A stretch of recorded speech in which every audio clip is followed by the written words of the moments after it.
A very warm and hearty welcome to His Excellency, Australia's High Commissioner to India, Mr. Philip Green.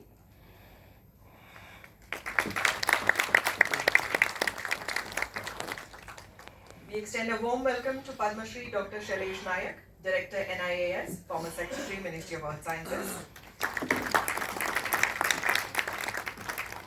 A warm and hearty welcome to Lieutenant General PJS Pannu, PVSM, AVSM, BSM, retired, Chairman, Space Committee on Defence, SIA India. A warm and hearty welcome to AVM Sanjay Bhatnagar, VM, VSM, retired, Officiating Director, St. George. Thank you, Dr. Subbarao, for doing us the honours. I now take the pleasure of requesting Dr. Subbarao Pavaluri, President, SIA India, to kindly deliver the welcome address.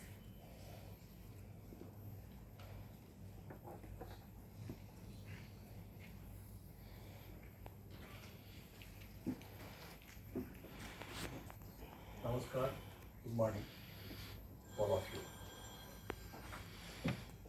Excellencies, distinguished speakers, esteemed industry colleagues, ladies and gentlemen, I am deeply honored to share this stage with distinguished personalities like General Anil Chauhan ji, Chief of Defence Staff, His Excellency Mr. Philip Green, Australia's High Commissioner to India,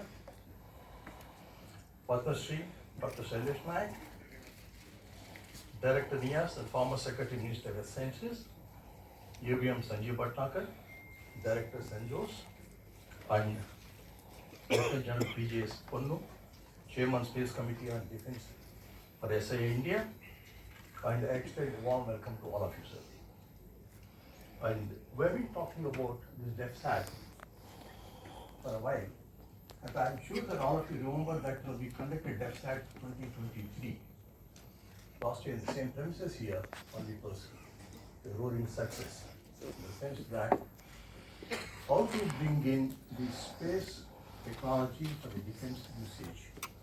That was the kind of discussion that we had it, and they are formulated into kind of recommendations. The recommendations have been addressed to the government of India, and we find that government of India also come up, Ministry will also come up with some kind of a doctrine in this area, and things are moving very fast in order to make space an integrated part and parcel of the defense.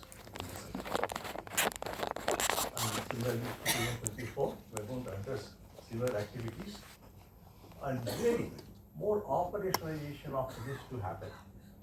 And one of the important things is 23, we conducted war games. General Pannuji and General Kandare sir, I think he calls it more of a Jugalbandi kind of thing, both of them together conducted the war games in the sense that how a tabletop, a war game can be appreciated by the defense forces and industry together. And similar activity now we're going to do it this year also now. Maybe I think tomorrow we'll have that meeting. And in this, experts like General Pannu and General Kandare and many others will be actively participating in this and guiding this. And I look forward to see active participation by each one of you. And I'm sure at the end of the seminar, we'll come up with a definitive solution as how the space can be made for the defense sector. And those who know more of actionable items are to go out in this regard. And hopefully they're going to happen this year. Thank you very much, and I'll come you once again. Thank you, Dr. Subbarao, for this warm welcome address. Ladies and gentlemen, as India is getting set to conquer new boundaries, space is not only a challenge, but is also a necessity. This morning, we are privileged to have in our midst AVM Sanjay Bhatnagar, Officiating Director, St. George. We're very proud to have you on board as the knowledge partner. May I request you to kindly deliver the thematic address.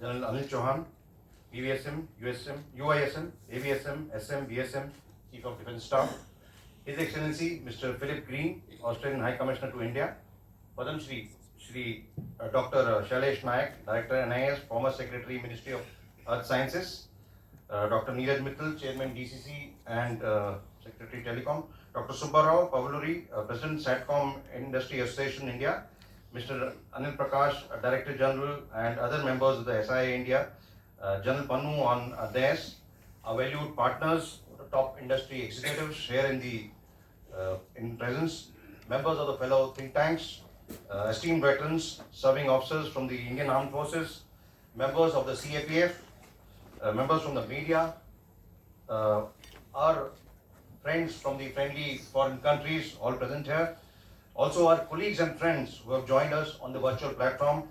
Ladies and gentlemen, a very good morning to you all. I consider myself privileged and honored to be delivering a thematic address for the DEFSAT.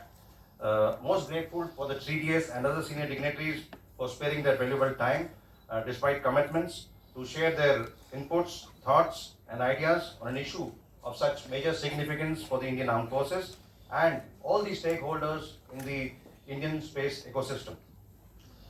Before I start, a word about CENJOS. CENJOS was raised as a consequence to the review of the Kargil Review Committee by initiative taken by MOD through a group of ministers report. It came to being in 2007 as a think tank for promoting jointness, integration and transformation for the Indian Armed Forces.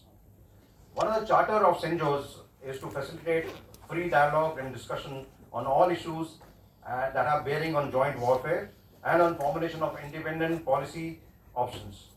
A seminar on space matters is very much one of those initiatives by CENJOS. I would begin by taking a critical look at a development that we have witnessed in the space domain since the last chapter of DEFSAT in April last year. First and foremost, ISRO needs to be congratulated for a string of brilliant successes over the past 1 year. The crowning achievement, of course, has been the soft landing of Chandrayaan-3, also the placement of Aditya Sun Laboratory at L1 point between the Sun and the Earth. India has strengthened its position and claim to be a legitimate space power. Of course, there is much more in the pipeline in terms of mission to Mars, to the Venus, Gaganyaan, human space flight missions are coming up, and also the nation is eagerly looking forward to having its own Bharat Antariksh station. Last year also witnessed a bigger and significant role being played by our private space industry. The number of space startups have gone up to 204. Close to $400 million of investment has come into these companies. Pixel, for example, has plans of launching 24 Earth observation satellites over the next 2 years, and 6 of them coming up within the next 3 months or so. In the newest launch of the PSLV, Dhruva and also Bellatrix have qualified green technologies and other nanosatellite technology for manufacturing. PSLV has been contract for PSLV has been awarded to ISRO to 2 major players in these sectors. Many more things are in the pipeline. On the military front, over the last 1 year especially, Russian invasion to Ukraine has opened a new chapter in space war. In the Israel-Hamas conflict, Israel's long-range Arrow air defense missile system, which is a combination of various multi-layered missile systems, have shot down ballistic missiles fired by Iran Houthis in the Yemen over the Red Sea. This medium-range ballistic missiles were intercepted by more than about 100 miles above the Earth, very much into the space domain. So space contestation is already there. Closer home, China has been leaping forward in enhancing its space capabilities. Last year alone, it undertook 67 orbital launches, including 17 by private agencies, thereby putting close to 200 satellites in various orbits.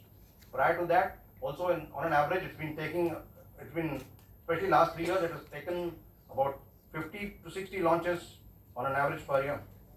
Today, there are more than 5,200 active satellites in the space, owned by about 80 countries. In last year itself, 675 satellites were launched. Many more nations are aspiring to attain indigenous space capabilities. On January 28 last month, Iran claimed to have launched 3 satellites. Now, militaries across the globe, especially post-1991 Gulf War, have witnessed the advantage of information domain by a combination of aerospace assets for decisive force application by decision makers. Trends in militarization of space are indicating that counter space operations capabilities are being developed with an exclusive aim to enable own forces to exploit space capabilities to the best, while at the same time negating adversaries' ability to exploit the same. In order to maintain the desired degree of space control or security, new trends are emerging in terms of hypersonic vehicles, fractional orbital bombardment systems, remote proximity operations, space robotic arms, offensive dazzling using high energy lasers, cyber attacks on spacecraft or ground based space infrastructure. Also, in order to deter the adversary, the countries are developing capabilities both in the kinetic domain as a direct ascent or co-orbital, or also in the non-kinetic domain as electronic warfare, laser, high power microwave, EMP and others. Nations are also building capabilities in the near space domain.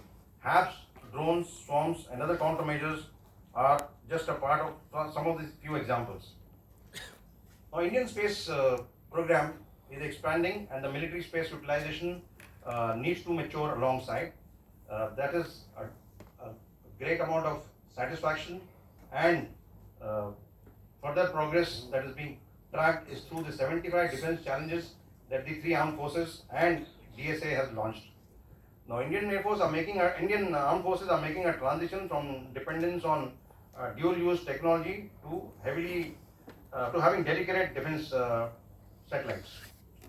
We at St. Joe's are of the firm opinion that the capability gap needs to be filled up by greater involvement of Indian private sector by employing new high-end transformative technologies like the edge computing, build resilience, redundancies, relaunchable vehicles, launch on demand, resilient PNT, expanded NAVIC coverage, etc.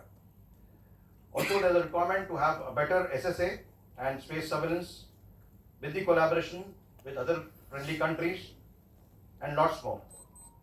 This seminar deals with this all. The 3-day seminar has been diligently curated to focus on advancing common space security interest. Seminar provides a suitable platform for understanding and discussing the emerging issues and challenges in the space domain. St. Joe's has curated a series of sessions in coordination with SIA India with panelists from domains of experts and authorities on specific subjects from armed forces, academia, space scientific community, ISRO, and members of the space industry, both Indian and global. We firmly believe that achieving these capabilities should be a national security endeavor, a whole of nation approach. Together, I think we can script a better, secure tomorrow. We have the firm opinion that seminar would offer a NOC platform to understand the requirements of the armed forces. A clear and frank understanding is requested. Also, issues that have bearing on policy aspects, which is brought out during the course of seminar, are planned to be flagged to the higher level for policy implementation. We thus look forward to a focused deliberation on policy frameworks and application of these emerging technologies. I once again take this opportunity to thank the CDS and all other dignitaries for their presence and support as we look forward to for their visionary guidance. Jai Hind.